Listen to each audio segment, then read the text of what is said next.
विद्यार्थी मित्रांनो, आपण पाठीमागच्या तासाला अंकेक्षण वर्गीकरण अंकेक्षण वर्गीकरण हा भाग आपण पाहिला होता. अंकेक्षण वर्गीकरणामध्ये अ वर्ग सहकारी संस्था, ब वर्ग सहकारी संस्था, क वर्ग सहकारी संस्था आणि ड वर्ग सहकारी संस्था असं वर्गीकरण सहकारी संस्थांचं हिशेब तपासणीचा अहवाल सहकार आयुक्त व निबंधक कार्यालयाला सादर केल्यानंतर सहकार आयुक्त व निबंधक कार्यालयामार्फत सहकारी संस्थांना हे वर्ग प्राप्त होतात. त्याचं गुणदान कसं केलं जातं, कोणत्या बाबीला किती गुण राखीव ठेवलेले आहेत, हा भाग आपण सविस्तर पाठीमागच्या तासाला पाहिला होता.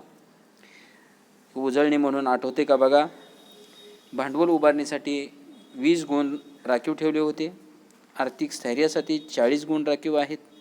संस्थेच्या व्यवस्थापनासाठी 15 गुण आणि संस्थेच्या सर्वसाधारण कामकाजासाठी 25 गुण अशी 100 गुणाची विभागणी केली जाते. त्या गुण विभागणीवरून अ, ब, क वर्ग आणि ड वर्ग असे वर्ग त्या सहकारी संस्थेला दिले जातात.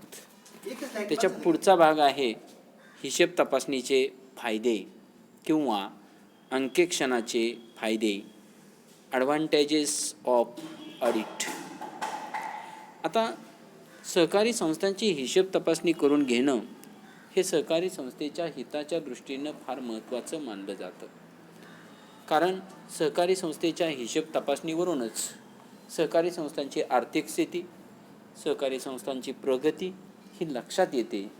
म्हणून दरवर्षी सहकारी संस्थेनं आर्थिक वर्ष संपल्यानंतर 4 महिन्याच्या आत हिशेब तपासणी करून घेणं कायद्यानं महाराष्ट्र राज्य सहकारी कायदा 1960 नुसार बंधनकारक आहे. सहकारी संस्थेच्या हिशेब पुस्तकांची तपासणी करून हिशेब तपासणीस संस्थेच्या आर्थिक व्यवहाराबाबत आपले मत अहवालात त्या ठिकाणी तो देत असतो. म्हणजे सहकारी संस्थेच्या हिशेब पुस्तकाची तपासणी हा अंकेक्षण करतो आणि त्या अंकेक्षणाला सहकारी संस्थेच्या हिशेब तपासणीच्या बाबतीत काय वाटतं याबाबतचा तो अहवाल तयार करतो. त्यातील एक अहवालाची प्रत सहकारी संस्थेला देतो आणि दुसऱ्या अहवालाची प्रत जी आहे ते सहकार आयुक्त व निबंधक कार्यालयाला सादर करत असतो. आणि या सहकारी संस्थेच्या हिशेब पुस्तकाची तपासणी करून संस्थेच्या आर्थिक व्यवहाराबाबत आपले मत तो अहवालामध्ये नमूद करत असतो. आणि या अहवालावरूनच सहकारी संस्थेच्या आर्थिक स्थितीची माहिती समजते. म्हणून हिशेब तपासणी करणे फायद्याचे ठरते. अशी जी हिशेब तपासणी केली जाते, ही हिशेब तपासणीमुळे कोणते फायदे प्राप्त होतात हा भाग आपल्याला या ठिकाणी आजच्या तासाला पाहायचा आहे. त्यामध्ये पहिला आकडा आहे वास्तव आर्थिक स्थिती समजते. म्हणजे सहकारी संस्थेच्या हिशेब पुस्तकांची तपासणी केल्यामुळं सहकारी संस्थेची खरी आणि आर्थिक स्थिती काय आहे हे हिशेब तपासणीवरून समजत असतं. म्हणजे याची माहिती संचालक असेल, सहकारी संस्थेचा संचालक मंडळ असेल, सभासद असेल, सहकारी संस्थेचा आयुक्त व निबंधक असेल किंवा सामान्य जनता असेल, या सर्व व्यक्तीला सहकारी संस्थेची आर्थिक स्थिती कशी आहे हे हिशेब तपासणीवरून समजण्यास फायद्याचं ठरतं. आणि त्यानुसार संस्थेला भविष्य काळामध्ये कोणत्या योजना आखाव्या लागतील याविषयी फायदे किंवा याविषयी माहिती सहकारी संस्थेला त्या ठिकाणी होत असते. त्यानंतर अचूक व अद्ययावत हिशेब. सहकारी संस्थांची हिशेब तपासणीकाकडून केली जाते. त्यावेळेस सहकारी संस्थेची हिशेब तपासणी कायद्यानुसार दरवर्षी केली जाते. सांगितलं पाठीमागच्या तासाला सुद्धा की आर्थिक वर्ष संपल्यानंतर 4 महिन्याच्या आत कायद्यानं सहकारी संस्थेला हिशेब तपासणी करून घेणं गरजेचंच आहे. म्हणून सहकारी संस्था कायद्यानुसार दरवर्षी हिशेब तपासणी करून घेतात आणि हिशेब पुस्तके काळजीपूर्वक, अचूकतेने आणि अद्ययावतपणे लिहिली जातात. त्यामुळं संस्थेचे हिशेब बरोबर लिहिले असून ते अचूक आहेत याची खात्री या सहकारी संस्थांच्या हिशेब तपासणीमुळे होत असते. त्यानंतर पुढचा फायदा आहे चुका व गैरव्यवहारांना आळा. सहकारी संस्थांमध्ये बऱ्याच वेळा गैरव्यवहार होत असतो अफरातफर होत असते. कर्मचाऱ्याकडून अफरातफर होण्याची शक्यता नाकारता येत नाही. संचालक मंडळाकडून अफरातफर करण्याची शक्यता नाकारता येत नाही. मग अशा हिशेब तपासणी केल्यामुळे कर्मचाऱ्यांनी हिशेबातील केलेल्या चुका व गैरव्यवहार उघडकीत येत असल्याने कर्मचाऱ्यावर या हिशेब तपासणीमुळे धाक बसतो किंवा ज्याला आपण वचक बसतो म्हणतो, ही हिशेब तपासणीमुळे शक्य होते. त्याचबरोबर गैरव्यवहार कर्मचारी करण्याला तयार होत नाहीत, कारण कर्मचाऱ्यांनी जर गैरव्यवहार केला तर तो गैरव्यवहार हिशेब तपासणीमध्ये उघडकीस होऊ शकतो. म्हणून गैरव्यवहारही करण्यामध्ये कर्मचारी तयार होत नाहीत. तसेच हिशेब तपासणीमुळे कर्मचाऱ्यावर नियंत्रण ठेवणं शक्य होतं आणि चुका आणि गैरव्यवहारांना आळा त्या ठिकाणी बसत असतो. त्याचबरोबर हिशेबातील चुकाबाबत उपाययोजना करता येतात. म्हणजे सहकारी संस्थेमध्ये जे काही हिशेब तपासणी केली जाते त्यामध्ये दोष दुरुस्ती अहवाल असतो.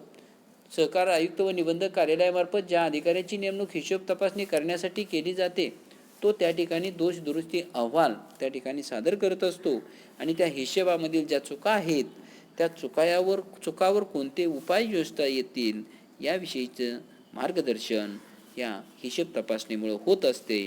कर्मचाऱ्यांनी हिशोब लिहिताना काही चुका केल्या असल्यास हिशेब तपासणीमुळे त्या वेळीच लक्षात येतात व त्या चुका दुरुस्त करून पुढील चुका टाळण्यासाठी योग्य उपाययोजना त्या ठिकाणी करता येतात. पुढचा आकडा आहे भाग भांडवल विक्रीस मदत होते. सहकारी संस्थांची हिशोब तपासणी केल्यामुळे सहकारी संस्थेचा जो सभासद आहे तो सभासद वर्ग व सामान्य जनतेचा सहकारी संस्थेच्या आर्थिक व्यवहारावर अधिक विश्वास त्या ठिकाणी बसतो आणि हिशेब तपासणी ही विश्वसनीय असल्यामुळं सहकारी संस्थेला भाग भांडवल विक्रीस मदत होत असते. त्यानंतर पुढचा फायदा होतो तो म्हणजे सभासदाचे हित साध्य होते. आता सहकारी संस्थेचा कारभार जो आहे तो कारभार सहकारी संस्थेच्या सभासदांनी निवडून दिलेल्या संचालक मंडळामार्फत चालतो. सहकारी संस्थेचा कारभार लोकशाही मार्गाने चालतो असं आपण 11वी मध्ये सहकाराच्या मूलभूत तत्वामध्ये पाहिलं होतं.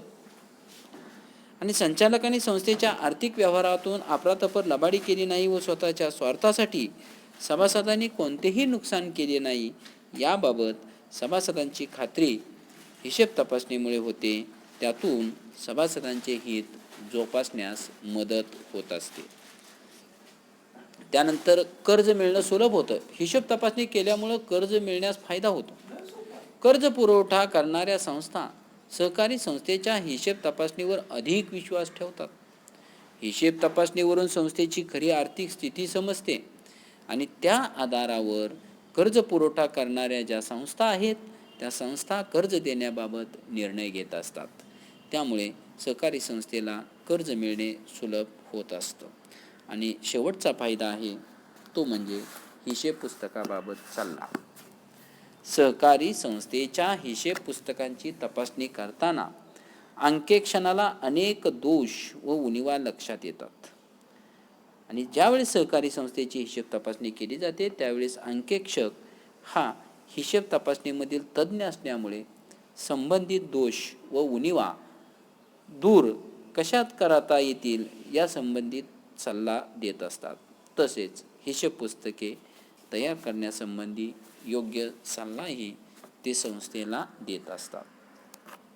तर विद्यार्थ्यांनो, आज आपण सहकारी संस्थांचे हिशोब तपासणीचे फायदे कोणते आहेत हे आज आपण पाहिलेले आहेत. परीक्षेला हिशोब तपासणीचे फायदे किंवा अंकेक्षणाचे फायदे असा प्रश्न परीक्षेला विचारला जाऊ शकतो. आपण हिशोब तपासणीच्या फायद्यामध्ये कोणते फायदे पाहिले तर वास्तव आणि आर्थिक स्थिती सहकारी संस्थांची समजते हिशोब तपासणीमुळे. त्यानंतर हिशोब तपासणी केल्यामुळे अचूक व अद्ययावत हिशेब ठेवणं शक्य होतं. त्यानंतर हिशेब तपासणी केल्यामुळे हिशेबातील चुका व गैरव्यवहारांवर आळा घालण्यास मदत होते. त्यानंतर हिशेबातील चुकाबाबत उपाययोजना आपणास सुचवता येतात. त्यानंतर हिशेब तपासणी केल्यामुळे भाग भांडवल विक्रीस मदत होते. त्याचबरोबर हिशेब तपासणीमुळे सभासदांचं हित साधता येतं. हिशेब तपासणी केल्यामुळे सभासदाला कर्ज मिळणे सुलभ होते आणि हिशेब तपासणीमुळे हिशेब पुस्तकाबाबत सल्ला त्या ठिकाणी प्राप्त होतो. असे अनेक फायदे या हिशेब तपासणीचे असलेले दिसून येतात. यानंतर आपण पुढच्या तासाला सहकारी संस्थेच्या हिशेब तपासणीबाबतच्या कायदेशीर तरतुदी कोणत्या आहेत त्या पुढच्या तासाला आपण पाहूया. विद्यार्थ्यांनो, जसे जसे दिवस जवळ येतील तसतसा आपला अभ्यासक्रम जास्त कवर होत जातो. आमचं काम आम्ही हलकं करतोय, त्यावेळेस तुमचं काम त्या ठिकाणी वाढतंय. तुम्हाला अभ्यास त्या ठिकाणी आता जास्त वेगाने करावा लागेल. लॉकडाऊनमुळं जरी शाळा कॉलेज चालू नसल्या तरी या व्हॉट्सअपच्या माध्यमातून जे आपणांपर्यंत प्राप्त होते, यूट्यूबच्या माध्यमातून जे आपल्यापर्यंत प्राप्त होते त्याचा विचार करा, अभ्यास करा.